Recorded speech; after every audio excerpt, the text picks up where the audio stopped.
So I'm underneath a 2016 BMW 328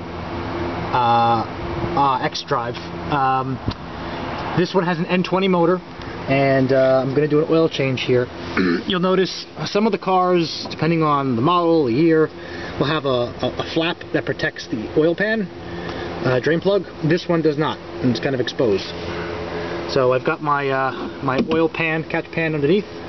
I've got a 17mm socket, and I've got it covered with a glove. I don't want to get it covered in oil, but I'm going to loosen that up a bit and drain the oil. This isn't terribly exciting, but I'm going to loosen the drain bolt.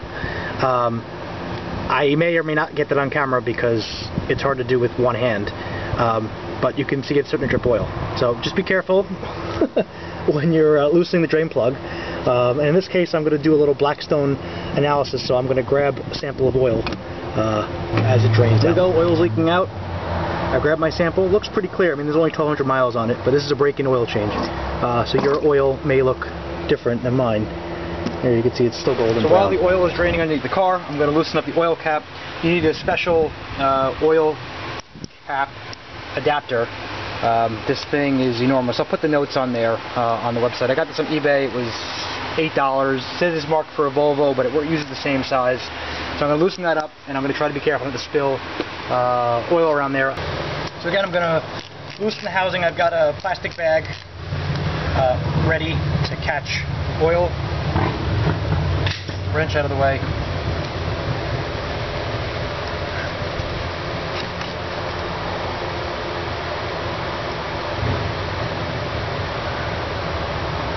There really is no way to do this really neat. I mean, you could try, but this thing is dripping oil everywhere.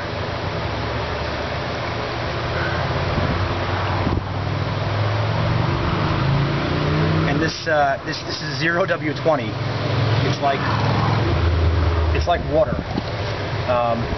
There.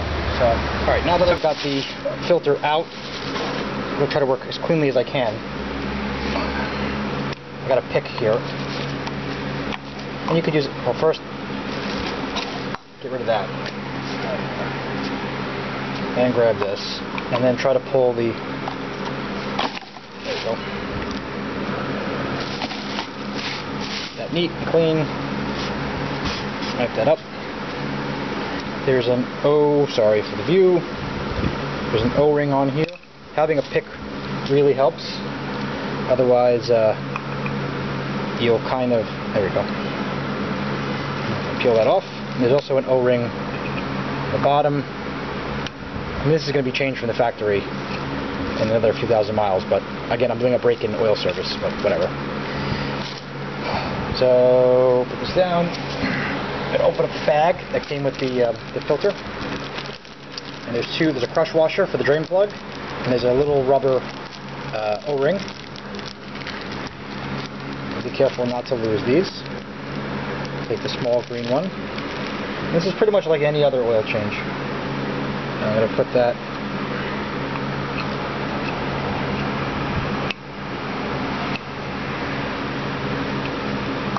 okay.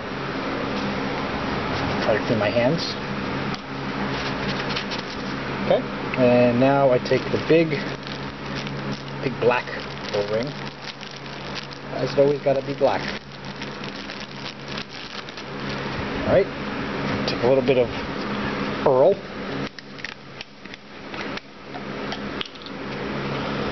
A little dab will do ya. And you're going to coat the O-ring with some fresh oil. I mean, I guess you could use old oil. Probably doesn't matter, but whatever. And then I'm going to grab the housing.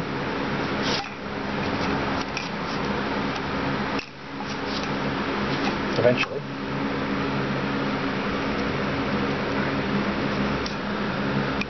Now, this is kind of a critical step. If you don't put this on here, you're going to have oil spray out the second you turn your car on. So, I don't want to scare anybody if it's your first time doing an oil change, but it's very important to put the O-ring on there. And think about that as you're doing oil change. Like, oh crap, did I put the O-ring in the inside and then on the outside? Yes, good, cool. So that's it. Now I'm going to take my new filter. It's omnidirectional, doesn't really make a difference. There's no up or down. put it this way. Won't matter. This one's actually a man filter, but it's a genuine BMW one. It's only a few dollars more than the aftermarket one, but I got it part of an oil kit from the dealer. So now I'm going to put this back on the car. Okay, I've got the oil filter back in the housing here. I got the oil filter on there, and the big black one, the small green one. I'm going to hand thread counterclockwise, right, so I can catch the grooves, and then go clockwise, or righty-tighty to close it in.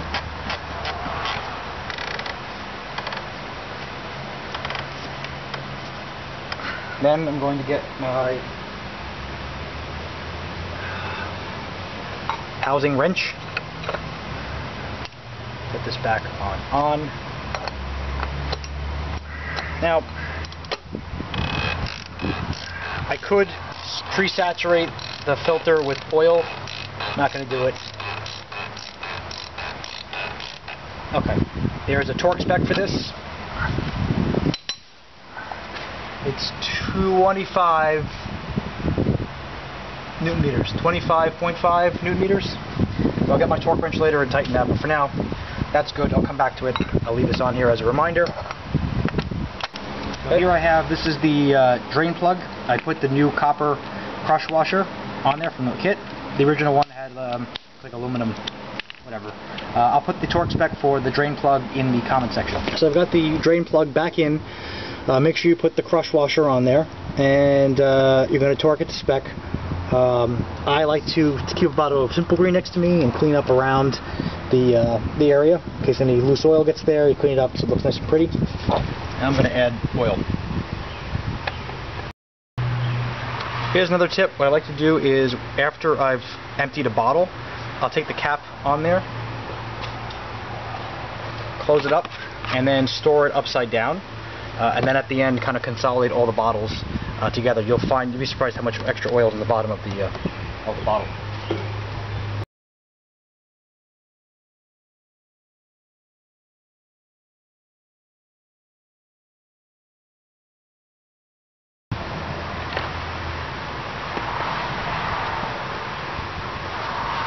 Close it up.